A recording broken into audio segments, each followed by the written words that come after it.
7:15 de la mañana, es tiempo de recibir acá en nuestra edición del Comercio TV al vicealcalde de la ciudad de Quito, a Santiago Guarderas. Hay muchos temas que vamos a tratar con el vicealcalde de la ciudad. Pues bienvenido acá a Televicentro, le saluda Roberto Álvarez Vandenberg. Señor vicealcalde, un gusto verle, hay muchos temas por la ciudad. Roberto, muy buenos días, muchas gracias por la entrevista. Un saludo a todos los televidentes. Señor vicealcalde, le delegaron a usted en estas horas la competencia de la vialidad urbana, tránsito y transporte. ¿Qué alcances y por qué la delegación? Bueno, este es un esquema que lo utiliza en el derecho administrativo. Es una figura de descentralización que tiene por objeto el que la gestión sea de manera eficaz. El municipio, el señor alcalde, tiene muchos temas que atender. Hay una situación de temas profundos, complejos. Usted comprenderá fundamentalmente la basura, el tratamiento de los residuos sólidos, la seguridad, el comercio informal, la movilidad, en fin. Y esto va a permitir que podamos trabajar de manera conjunta en áreas que son importantes. El alcalde pretende dar a la movilidad, uno de los grandes problemas que tiene el Distrito Metropolitano, una atención preferente. ¿La movilidad va a ser la atención preferente, señor vicealcalde, en esta nueva modalidad? En esta, porque recordemos que aquí en este sector está incluido la obra emblemática, la fundamental para el caso del Distrito Metropolitano, que va a transformar la vida de todos sus habitantes, que es el Metro de Quito. Y en este sentido se requiere el que se tenga una atención permanente. Necesitamos ya tener una selección del modelo de gestión y del operador, y en ese sentido el señor alcalde, a través de esta confianza que gentilmente me ha depositado, pretende que esté concentrado yo en este tema y en otros que incluyen la movilidad. La idea es que podamos hacer esa transformación o al menos sentar las bases fundamentales del cambio. ¿Usted es partidario de mantener el pico y placa o cambiar la modalidad?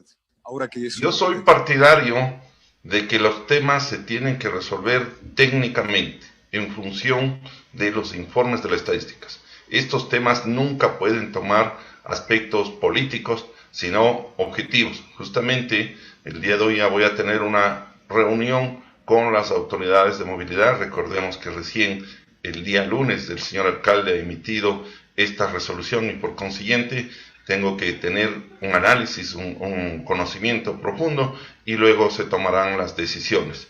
Esa ha sido la forma en que yo procedo en todos los actos de mi vida, inclusive cuando fui decano de la facultad. Primero me enteraba bien de las situaciones, contaba con los informes y luego pensaba cuál es el beneficio que podía ser en ese entonces para mis estudiantes, en este caso para el Distrito Metropolitano de Quito. ¿Esto de alguna manera podría rever la actual medida que tenemos, que es un día autos pares, otros impares? Puede suponer cualquier cosa.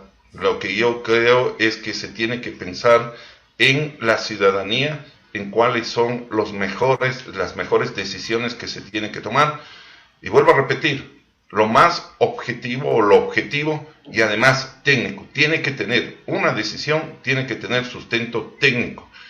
De lo contrario, actuamos políticamente y la gente está cansada de escuchar a los políticos, a las politiqueras, a los discursos y a ver que no se hace nada en el Distrito Metropolitano. Un tema, señor vicealcalde, que sin duda pues, nos ha llamado la atención, no ahora, desde hace mucho tiempo, es la violencia que se tiene en las calles cuando los agentes municipales pues, actúan justamente en estas batidas a los vendedores ambulantes y también el control de las drogas. La muerte de este último agente pues, destapó esta realidad que se la vive en las calles y la desprotección que también se tiene hacia los agentes. Es por ello que ustedes han solicitado el uso o el porte de armas disuasivas. ¿En qué estado está esto? Bueno, estaba justamente el día de ayer el Consejo Metropolitano ha emitido una resolución en este sentido, de tal modo que ya tendrá la Secretaría de Salud, la Secretaría de Seguridad, la encargada de implementar esta resolución y por tanto yo creo dos hechos que son fundamentales. Por un lado, capacitación. Usted sabe que es necesario que los agentes tengan la debida formación a efecto de que puedan defenderse en los términos racionales, en términos ponderados, porque también recordemos que hay otra realidad a la que está al frente, pero además se les tiene que dotar de todos los elementos para que puedan ellos responder en la forma que corresponde, progresivamente, sin abusos, porque también no podemos permitir que esta situación degenere en abusos por parte de la autoridad. Hay que actuar con coherencia, hay que actuar con equilibrio, con ponderación, pero tratando de que la convivencia ciudadana, la seguridad se mantengan, el orden.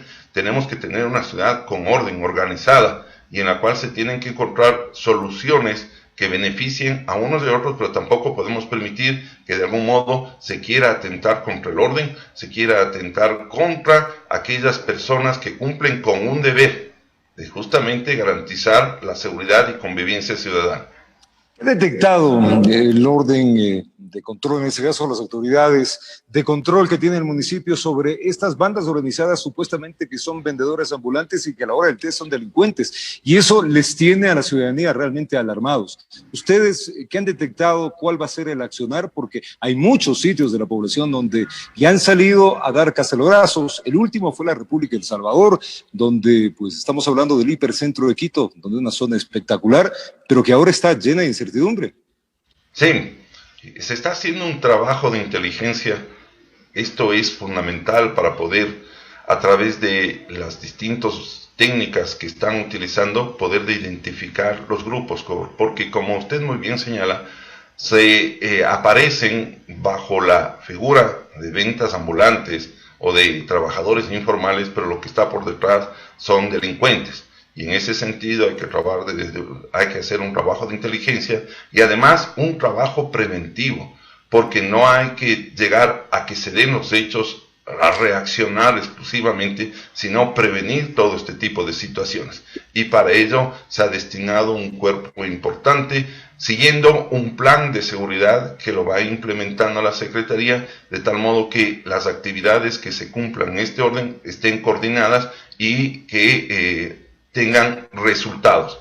Aquí justamente las acciones tienen que ser medibles y tienen que obtenerse resultados. Señor vicealcalde, otro problema que tiene la ciudad, las constantes movilizaciones, las protestas, ahora son también sumamente violentas y los que sufren son el legado histórico que tenemos. Ustedes han propuesto pues sanciones hacia los cabecillas o los que convoquen estas marchas. ¿Qué alcance, qué tipo de sanciones se va a estipular? Bueno, son sanciones fundamentalmente económicas. Recuerde usted que en el derecho administrativo la máxima sanción que se la puede establecer es económica. En el derecho administrativo no cabe dictar medidas de prisión, privativas de libertad, y lo que queremos es justamente, hay una propuesta de ordenanza a través del cual se sancionaría no solamente a quienes son los autores materiales, intelectuales de los hechos vandálicos, sino que aquellos convocantes, porque hay muchas situaciones en que uno no logra identificar. Usted ha visto que en las marchas se cubren los rostros, atentan, pero esta ordenanza tendría por propósito tener como alcance el que, si no se lograra identificar, se tendría por responsables de estos hechos vandálicos a quienes convocaron a las marchas, con lo cual estaremos dando un paso importante, de tal modo que podamos aplicar una sanción definitivamente, porque hasta el momento actual no se logran identificar pese a los esfuerzos que se hacen a través de las cámaras,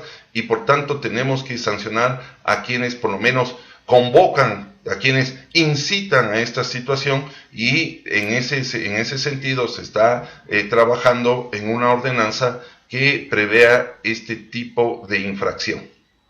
¿Qué opinión le merece, señor vicealcalde, las amenazas que tiene la ciudad referente a grupos indígenas que intentaron, pues justamente a pretexto justo de la celebración de el 12 de octubre, que iban a regresar a la ciudad y sería peor que el octubre anterior? Un rechazo enérgico. Obviamente, como abogado, mi formación jurídica determina que hay que garantizar el derecho a la protesta. Esto de ninguna manera estamos pretendiendo que se conculque, pero el derecho tiene que ser en términos de que no se afecte los bienes, la vida de las personas. Recordemos que no puede haber violencia de ningún tipo y por lo tanto, si bien de ninguna manera podemos objetar el hecho de que protesten, de que se expresen lo que tengan que expresar, pero de ninguna manera que esto derive en violencia, en agresión, que en cambio es repudiable, condenada, y en la cual sí queremos que el Estado, que tiene la competencia de la seguridad, actúe con dureza, evite que se den estos desmanes y por tanto, si es que llegaran a darse, se sancione. Pero se sancionen, porque lamentablemente siempre quedamos en que hay un primer momento detenido y luego hasta ahora no vemos una persona que responda por los daños de octubre. Eso le iba a preguntar. Ya tenemos respuestas de los daños que tuvo el centro histórico. Más o menos fueron $500,000 el año anterior, ¿no? Mucho más, $1,000,000. $1,000,000, $1,000,000 en daños. Que No todavía no han sido reparados, que el proceso sigue adelante, todavía no han sido identificados a los culpables, y esta es una situación que obviamente nos genera mucha preocupación, y por lo tanto hemos combinado a las autoridades que aceleren los procesos, porque hay una obligación de llevar adelante procesos ágiles con el debido respeto, pero que tienen que dar los resultados que la ciudadanía espera. No queremos ver que simplemente sea una literatura los códigos, y queremos ver sanciones reales, porque no puede ser que unos tantos desadaptados vayan a destruir algo que es fundamental, el patrimonio cultural de la humanidad, nuestro patrimonio que tanto sacrificio nos ha significado, recursos económicos para mantenerlo, y que además es fuente de ingreso de muchas personas, porque recuerde usted que, por ejemplo, el centro histórico es una parada fundamental del turismo nacional e internacional, y esto significa ingresos de varias familias. Por consiguiente, más allá de defender lo que es nuestra cultura, lo que es nuestra historia, lo que es todo lo que significa el símbolo del patrimonio cultural, también pensemos que es fuente de ingreso de un buen número de familias que viven en el distrito metropolitano. Señor vicealcalde, el presupuesto del municipio también preocupa no solamente a ustedes como parte de ser funcionarios, sino a la ciudadanía. ¿Cómo estamos en el presupuesto para el 2021? Lamentablemente la pandemia generó muchos problemas, no solamente a las empresas, a los ciudadanos que fueron despedidos, negocios que fueron cerrados, sino también a la empresa pública.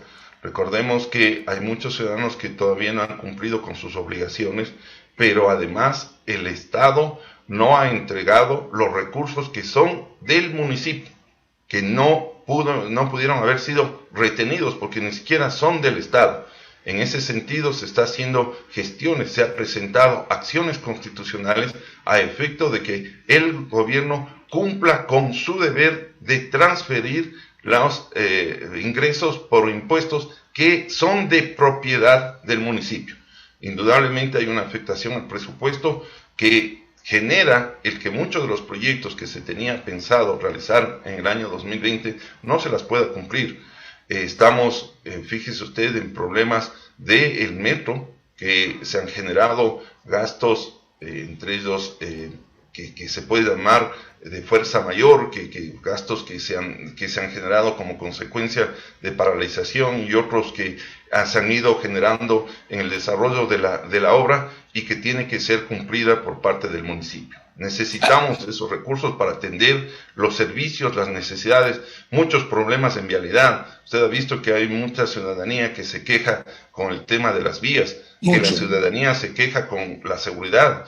Necesitamos comprar cámaras, necesitamos implementar alarmas comunitarias, necesitamos dotar, hablábamos hace un momento, de insumos para que puedan defenderse los agentes de control, y todo esto obviamente pasa por la parte económica. Se requieren recursos para poder cumplir con eficiencia las competencias que el municipio tiene dentro de la ley. El proceso de compra de renuncias de funcionarios municipales, ¿cómo se las va a realizar? Se anunció esto también. Bueno, esa es una tarea que los lleva adelante la Administración General. Entiendo que tiene un plan que lo viene ejecutando y que tiene que determinar que definitivamente este aparato obeso que tiene el municipio tiene que disminuir. Este es uno de los problemas que definitivamente impiden el tener una gestión eficiente, pero hay que hacerlo de manera ordenada, hay que hacerlo de manera planificada, porque también hay que tomar en consideración que cada vez que se desenrola una persona, esa persona pasa al desempleo y se generan otro tipo de situaciones. Es decir, si en todo proceso hay que mirar los escenarios, hay que ver cuáles son las decisiones que con equilibrio, con ponderancia se tiene que hacer a efecto de que no se genere mayores problemas de los que ya existen en el municipio. Me quedó entre líneas lo que usted me habló del presupuesto. ¿Hay algún problema con el metro de Quito? Sí, hay un valor que se tiene que cubrir como consecuencia de esta situación que fue ¿De qué valor estamos hablando, señor vicealcalde? Alrededor de 30 millones de dólares. Ese es el desfase que se tendría. ¿Y eso va a hacer que se posponga la fecha de circulación? De ninguna manera. Para eso justamente tenemos la delegación. El señor alcalde está interesado en que la obra culmine en el tiempo que está proyectada y que ya demos un salto fundamental en la movilidad dentro del distrito metropolitano que va a cambiar la vida de nuestros habitantes. Para eso justamente quiere, si usted lo quiere, reforzar todo el esquema de movilidad y quiere que su vicealcalde y presidente de la Comisión de Movilidad esté atento el tiempo permanente en este tema. Finalmente, señor vicealcalde, la ciudad de Quito no mantiene ritmos de prevención adecuados. Hay momentos en que la población se distensiona muchísimo por el tema de la pandemia del COVID-19. Hemos visto que en el transporte público no hay el distanciamiento establecido y hay amontonamientos en distintos sitios de la ciudad. ¿No se teme un nuevo brote o un rebrote, como quiera llamarlo, mirando solamente los ejemplos de lo que ya está pasando en Europa, donde han tenido que volver nuevamente a la gente a meterlos en la casa, medidas duras, y los que sufren son la economía? Aquí, ¿cómo estamos con ese tema? Lamentablemente las cifras no son optimistas, no son, de alguna manera podemos creer que la situación ha cambiado. Los ciudadanos se relajan, creen que el virus ha desaparecido, que ya no hay que cumplir con estas normas básicas de lo que usted señalaba, distanciamiento social. Tal vez el uso de la mascarilla es la norma que más se cumple junto con el lavado de manos con jabón, pero yo creo que el distanciamiento es lo que nos afecta muchísimo. Según los reportes del ECU 911, existe todavía un 43% de aglomeraciones y eso indudablemente genera la posibilidad de que pueda existir un nuevo brote. Así lo han anunciado las autoridades de salud y por eso tenemos que hacer un llamado a la ciudadanía a que cumplan estas medidas de seguridad, a que evitemos reuniones, a que evitemos fiestas. Mire, fiestas todavía lo realizan, reuniones familiares hay que tratar de evitar, hay que, en todo caso, si uno quiere hacer una actividad, cumplir al aire libre. La Organización Mundial de Salud ha señalado que los espacios libres permiten el que la ciudadanía pueda tener un mayor contacto, pero siempre respetando el distanciamiento físico y social. En ese sentido, un llamado a la conciencia de todos los habitantes del distrito metropolitano a que respetemos estas medidas. Las vacunas, el ministro de Salud nos han dicho que probablemente en mediados del próximo año lo tengamos, es decir, esta situación no va a terminar ni en este año y por tanto tenemos que ser conscientes, disciplinados en estas medidas que van a permitir el que no se colapse el sistema sanitario y mucho más el tema de las unidades de cuidado intensivo. Señor vicealcalde, agradecerle, hemos topado varios puntos de la problemática municipal en la ciudad, agradecerle que tenga un buen día. Y por supuesto que las obras sean buenas y que todo lo encomendado se lo realice con la conciencia hacia los ciudadanos. A ustedes muchas gracias y siempre a las órdenes. Gracias al abogado Santiago Guarderas, el vicealcalde de la ciudad de Quito, justamente topando estos temas que hemos analizado. Aquí hacemos una pausa, nosotros ya venimos con más.